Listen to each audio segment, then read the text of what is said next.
Malamig din ang kapaligiran at halos lahat ng mga tao ay tila masaya dahil sa papalapit na pagbuhos nito. Sa lugar kasi namin ay madalang lang kung bumuhos ang ulan. At maswerte na kung minsan sa isang taon ay dalawin kami nito. Kaya naman sa tuwing uulan sa aming lugar ay parang piyesta doon. Mapabata at matanda ay talaga namang naliligo sa pagbuhos nito. Katulad ko na nga lang, na kahit nag-iisa lang nung anak ng aking mga magulang, ay hindi nila ako pinagbabawalan na maglaro at magtampisaw sa ilalim ng ulan. Dahil alam nila na bibihira lang yun mangyari. Kaya kapag ganun ay ine-enjoy ko talaga ang sandaling yon. Sapagkat memorable para sa akin ang araw na yon. Subalit ang hindi ko alam, ayun din pala ang araw na unang-una kong masasaktan. Dahil nalaman ko na may plano palang mag-ampon ang aking mga magulang. Itago niyo na lang ako sa pangalang Samara. Sam for short. Nag-iisa lang ako nung anak ng aking mga magulang. Kaya lahat ng luho at gusto ko ay naibibigay naman nila. Sa katunayan, ay kahit hindi ganun karangya ang aming buhay, ay mas pinili pa nila akong mag-aral sa isang private school. At kahit sapat lang ang kinikita ni Papa noon, ay masasabi kong hindi ako nahuhuli sa mayayaman kong kaklase. Dahil sa nagagawa nila ng paraan ang mga pangangailangan ko. Ngunit simula nang mag-ampon sila ng batang lalaki, ay doon na nagbago ang buhay ko. Napansin kong tila nabawasan na ang atensyon nila sa akin. Na dati wala silang ginawa kundi babyhin ako. Simula kasi nang dumating na sa buhay namin ang inampon nila, ay ito na rin ang naging center of attraction ng aking mga magulang. Kaya pakiramdam ko tuloy noon ay itsyapwera na ako. Ganun pa man, sa tuwing tatanungin ko naman sila kung hindi na ba nila ako mahal, ay tanging isinasagot lang nila sa akin ay ako pa rin naman daw ang baby nila. Pinaniwalaan ko naman yon. Kahit pa nga ang totoo ay nagtatanim na ako ng galit at inggit sa kapatid ko.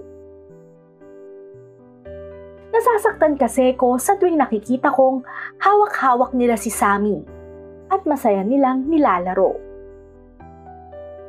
Kaya naman buhat nun ay tumanim na sa isip ko na hindi ko talaga ito matatanggap na bilang kapatid.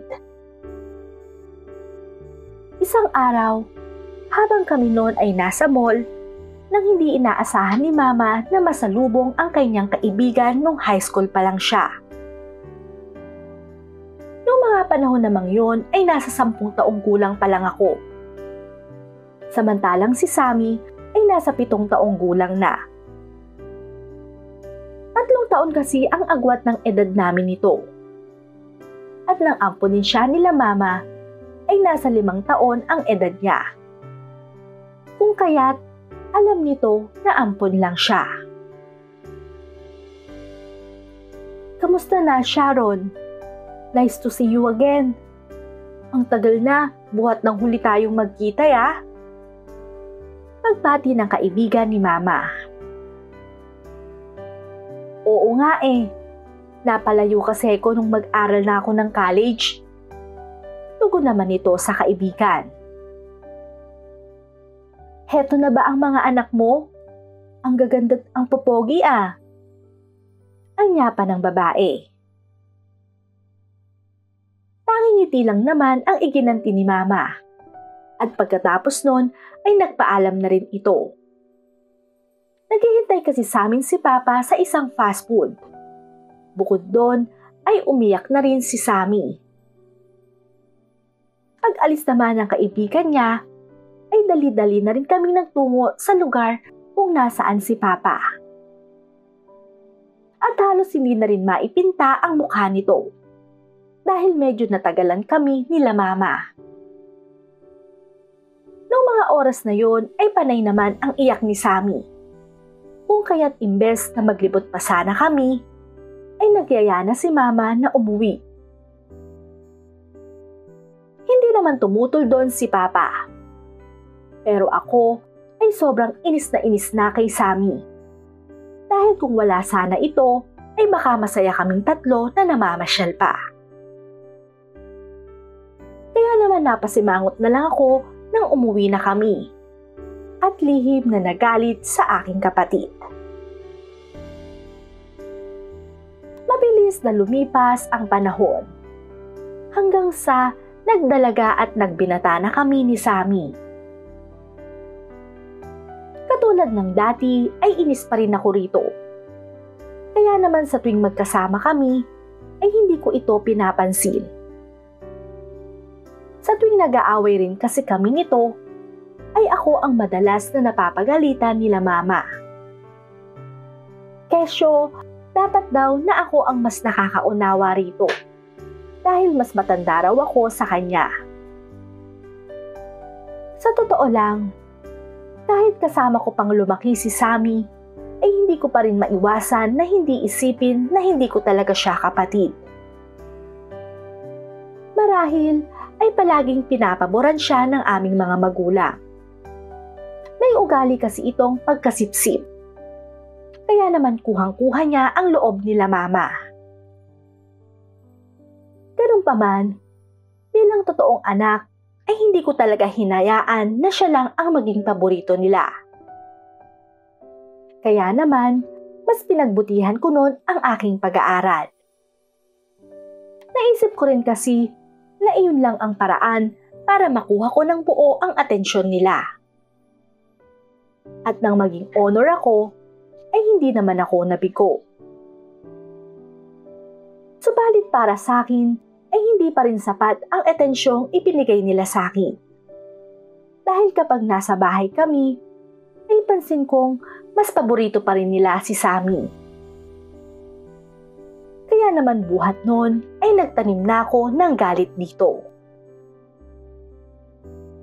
Nang magbinata si Sammy ay hindi maikakailang may taglay itong kagandahang lalaki na namana yata niya sa kanyang mga magulang.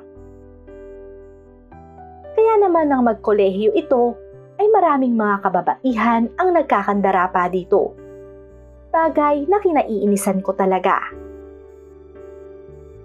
May ilan pa ngang babae ang nagpapalakad sa akin nang malaman nilang kapatid ko ito. Pero imbes naman na i-build up ko siya sa mga babaeng iyon, ay mas minabuti kong siraan na lang siya. Kaya ang ending tuloy ay pinabash siya ng mga babaeng nakakausap ko na mukha namang hindi apektado doon si Sammy. Mas lalo lang tuloy akong nainis dito. Dahil pakiramdam ko ay ang yabang-yabang niya. Kaya naman, nang magkasarilinan kami, ay doon ko na ibinuhos ang sama ng loob ko sa kanya. Isang hapon, pagdating ko sa aming bahay, nang madatnan ko sila mama at papa na tila nag-eempake ng kanilang mga gamit. Nang makita naman nila ako ay kaagad nila akong kinausap upang sabihin kailangan daw nilang umuwi ng probinsya dahil may nangyaring masama sa aking lola. Tinanong pa nga ako ng mga ito na kung gusto ko raw bang sumama. Ngunit ng mga panahong iyon ay examination namin. Kung kaya't hindi ako maaaring umabsent. Ganon din naman si Sammy.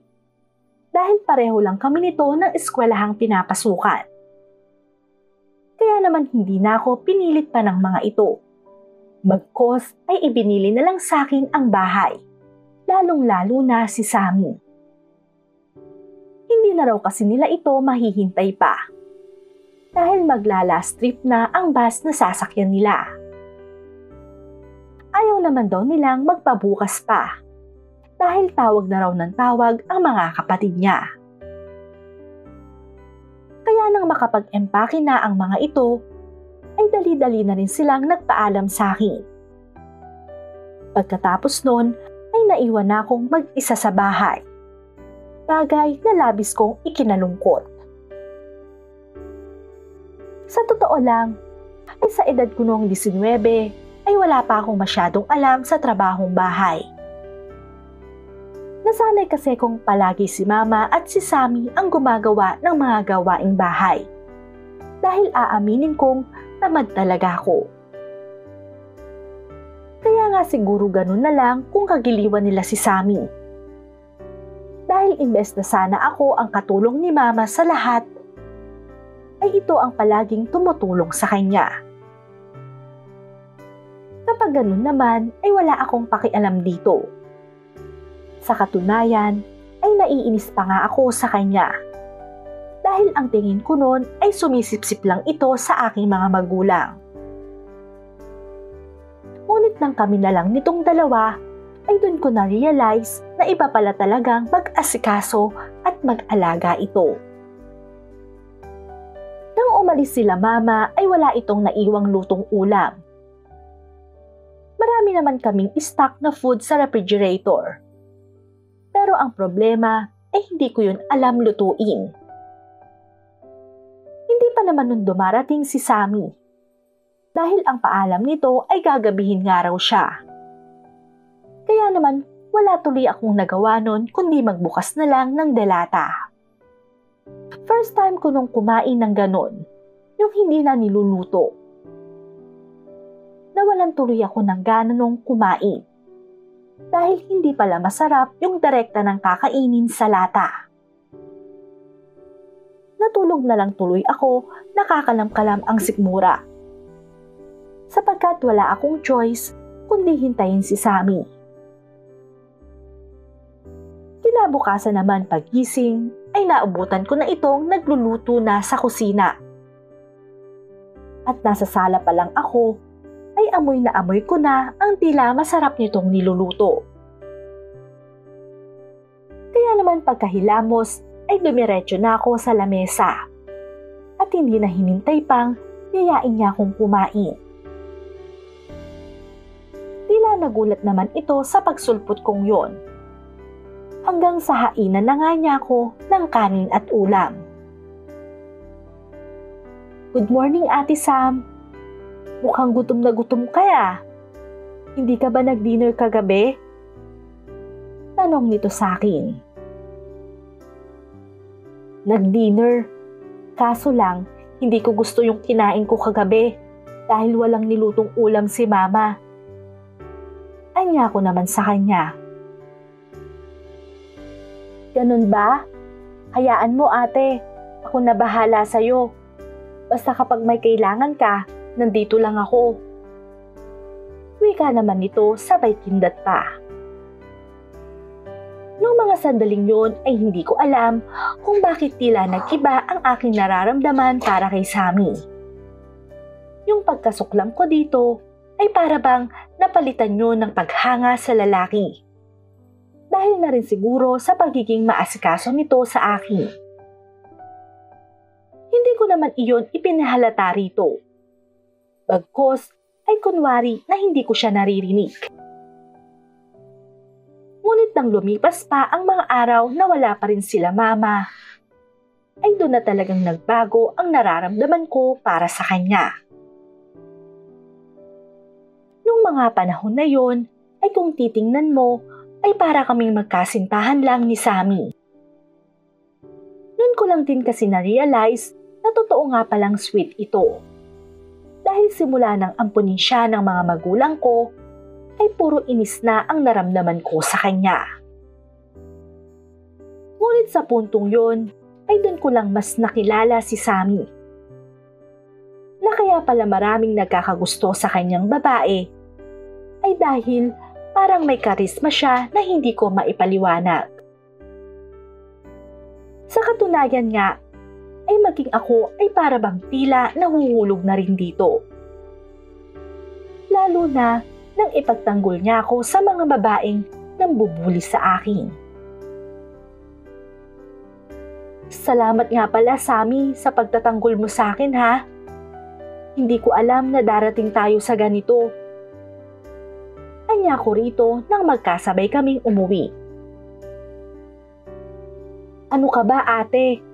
Tungkulin kong ipagtanggol ka. Wika naman nito. Pero alam mo naman yung pagtrato ko sa'yo, di ba? Hindi maganda. Nahihiya ko namang sabi pa sa kanya. Wala yun. Naiintindihan naman kita kung bakit ganun ka sa akin. At saka ni minsan, hindi naman ako nagalit sa'yo. Kahit pa ang tingin mo sa akin ay inaagawan kita.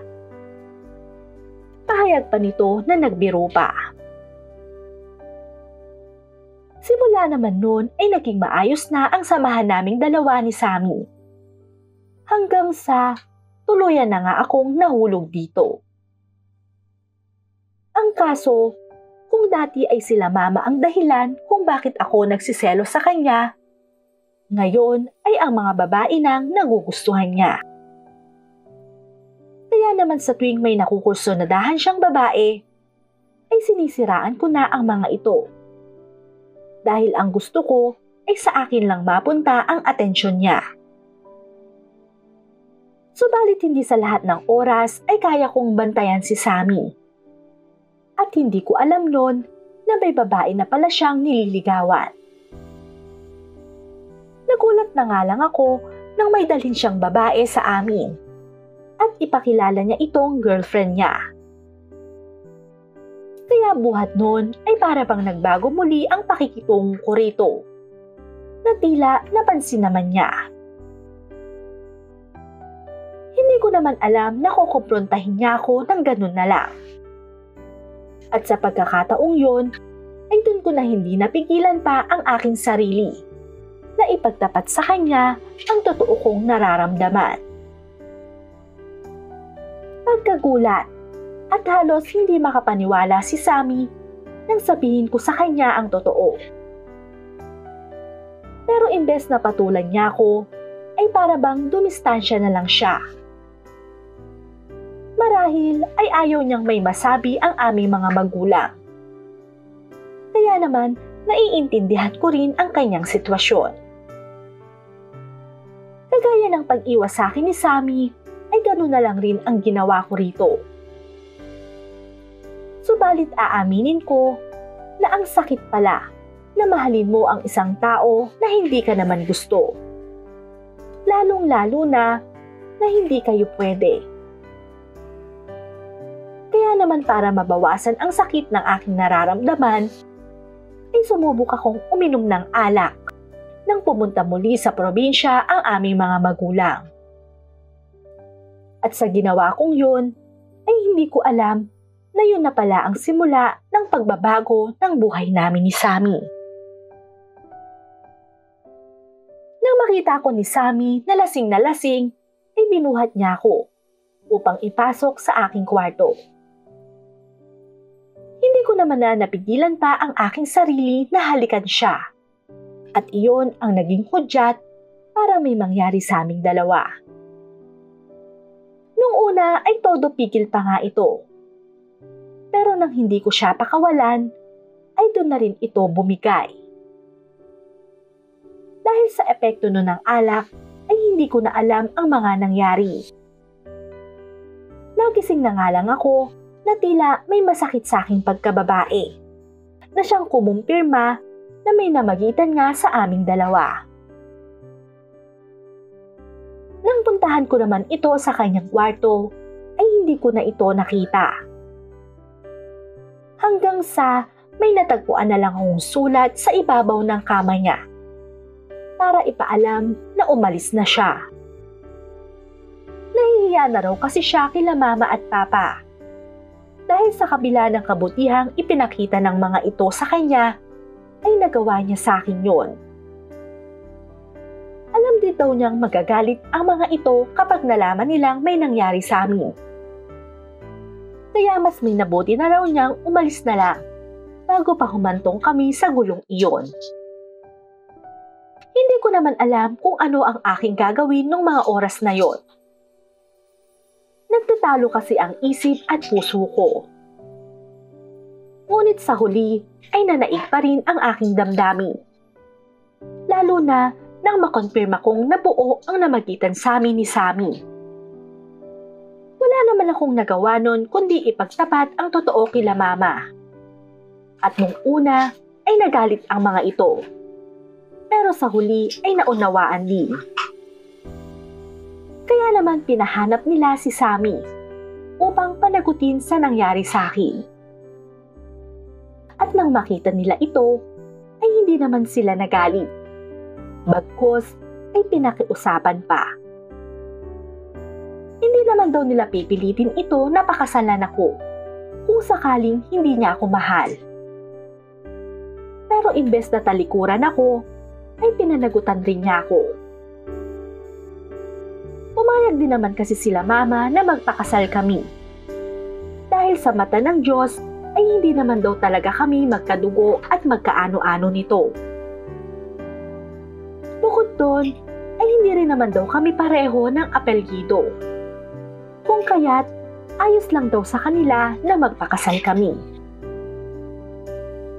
Mas okay na nga rin daw siguro yon, na hindi na iba ang magiging manugang nila. Kaya naman simula nun ay naging mag-asawa na kami ni Sammy. At nagsama na sa aming bahay. Hindi bilang magkapatid, kundi mag-asawa na. Marami namang mga tao ang humuhusga sa amin.